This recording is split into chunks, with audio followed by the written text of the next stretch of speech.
melihat kepada Ka'bah. Nabi sallallahu alaihi wasallam melihat kepada Ka'bah, lalu beliau bersabda, "Ma'azamaki wa 'azamahu hurmatik." Kata Nabi sallallahu alaihi wasallam ketika melihat Ka'bah, betapa agung engkau wahai Ka'bah dan betapa agung kehormatanmu. Wal mu'minuna a'zamu hurmatan indallahi mink. Kata Nabi SAW selanjutnya, tetapi orang mukmin memiliki kehormatan yang lebih besar di sisi Allah daripada kehormatan wahai Ka'bah.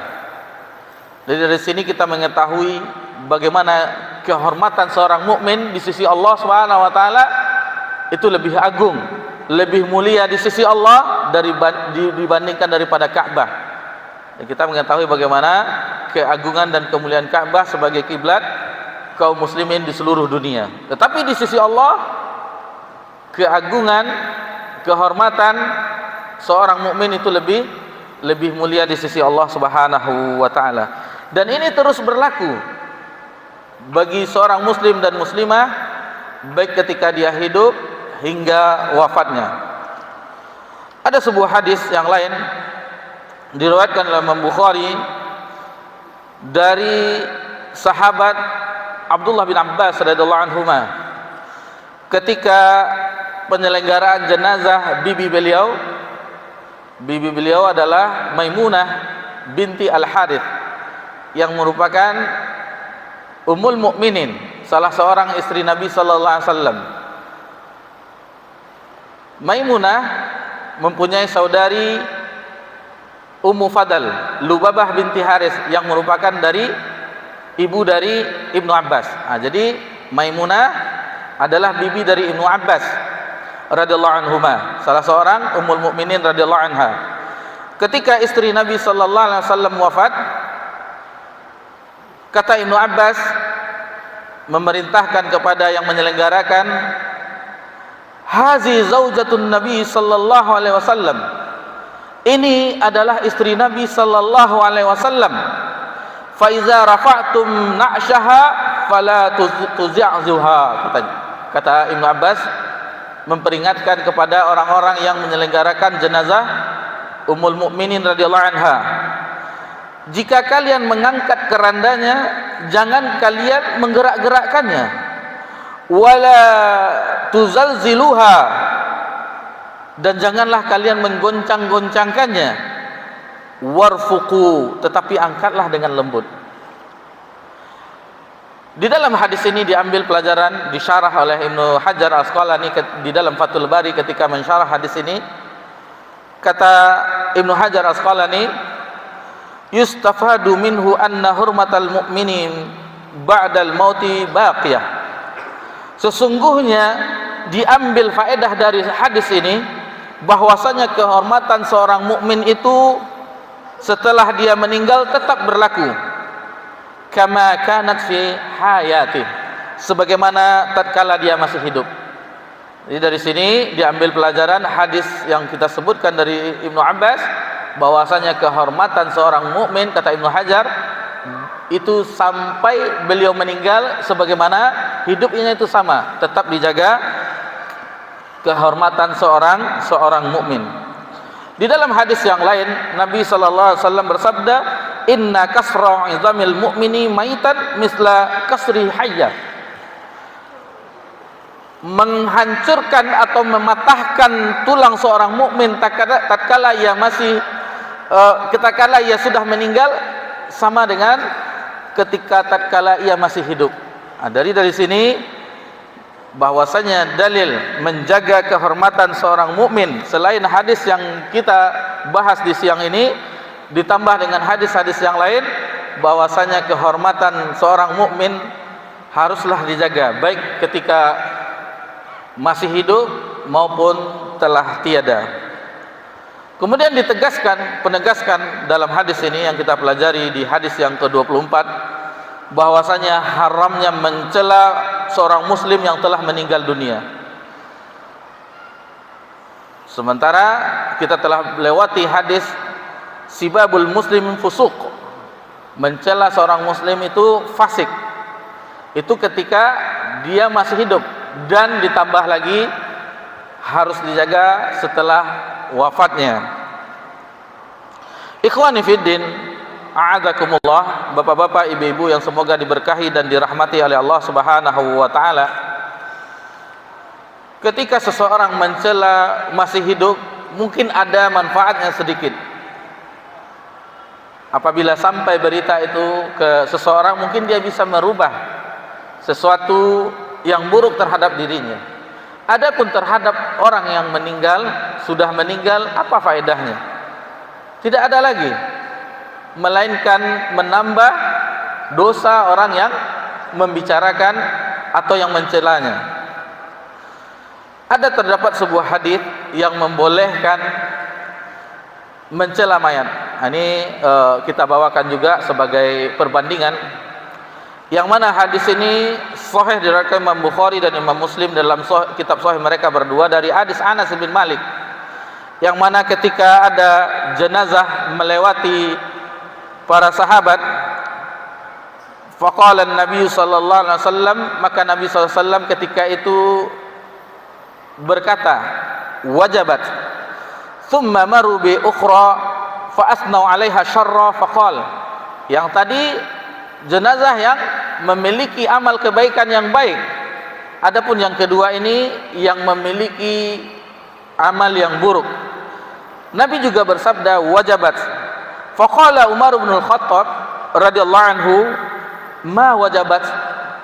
Jadi Umar ketika itu mendengar Nabi mengatakan wajabat, kemudian ada lagi yang di waktu kesempatan lain wajabat, lalu Umar berkata kepada Nabi SAW, bertanya, apa itu wajabat ya Rasulullah? Kata Nabi SAW, hadza asnaitum alaihi khaira, wajabat lahul jannah. Adapun jenazah yang memiliki amal kebaikan, itu wajib baginya surga. Wa hadzal asnaitum alaihi syarra. Adapun jenazah yang kedua adalah jenazah yang memiliki keburukan, wajabat lahun nar, maka wajib baginya masuk neraka. Antum syuhadaullahi fil ardh, kalian adalah saksi-saksi Allah di permukaan bumi.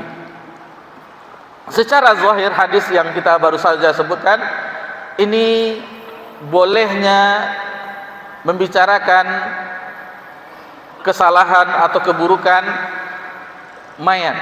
Lalu bagaimana menggabungkannya dengan hadis yang kita pelajari di hadis yang ke-24 ini? Ada beberapa pendapat cara menggabungkannya. Yang pertama, yaitu ini dibolehkan sebelum dikubur, karena ketika mayat tersebut lewat itu belum dikuburkan, tetapi masih diangkat di atas keranda. Jadi belum ditanya, belum sampai ke pekuburan, belum dikuburkan. Ini pendapat yang pertama. Adapun yang kedua, yaitu membedakan antara mencela dengan menyebutkan keburukan. Al-Imam Munawi menyebutkan dalam kitabnya Faidul Qadir, as-sabbul ghairu zikri bisyarr. Celaan berbeda dengan menyebutkan keburukan. Nah, jadi menggabungkan hadis yang tadi mencela. Adapun keburukan itu berbeda lagi. Kalau keburukan yang memang ada sifat buruk, kalau mencela lebih kasar lagi. Mencela itu lebih kasar lagi. Jadi dibedakan antara mencela dan menyebutkan keburukannya. Lalu yang ketiga, jika ternyata tidak ada bedanya antara mencela dengan keburukan, maka dibolehkan mencela orang-orang yang buruk, dan yang dilarang adalah mencela orang-orang yang baik. Jadi apabila memang ada keburukannya, memang tidaklah mengapa. Ini cara menggabungkan, bagaimana menggabungkan antara dua hadis ini. Lalu bagaimana dengan mayat orang kafir? Bagaimana status mayat orang kafir? Ada beberapa pendapat juga dijelaskan oleh ulama kita. Pendapat pertama bahwasanya mengatakan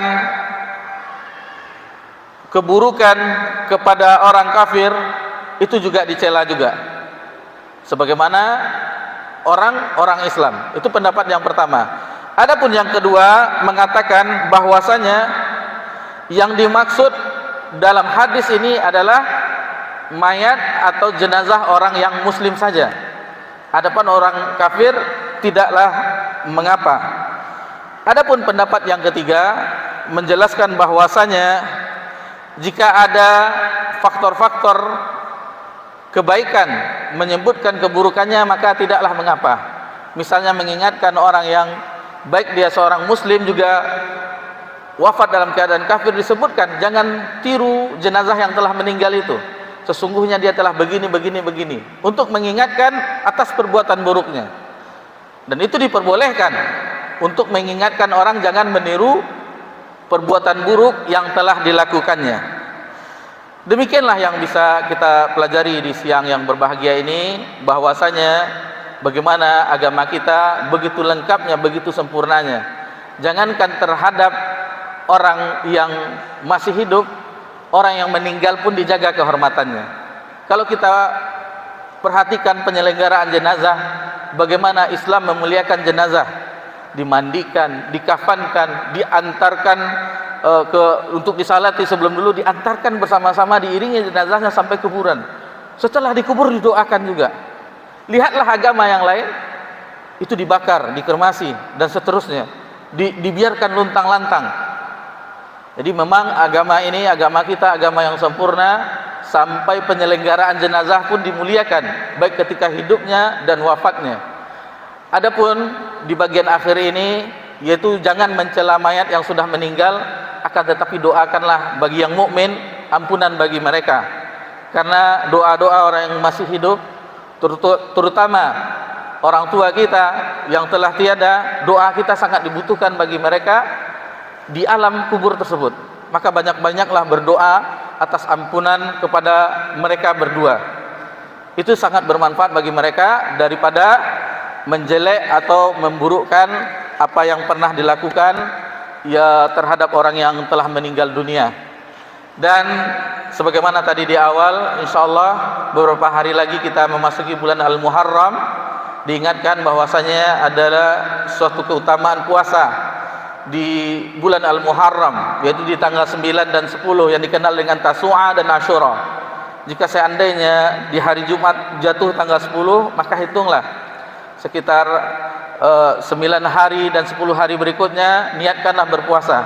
Karena keutamaannya kata Nabi SAW, yaitu menghapus dosa di tahun yang lalu, 1 tahun.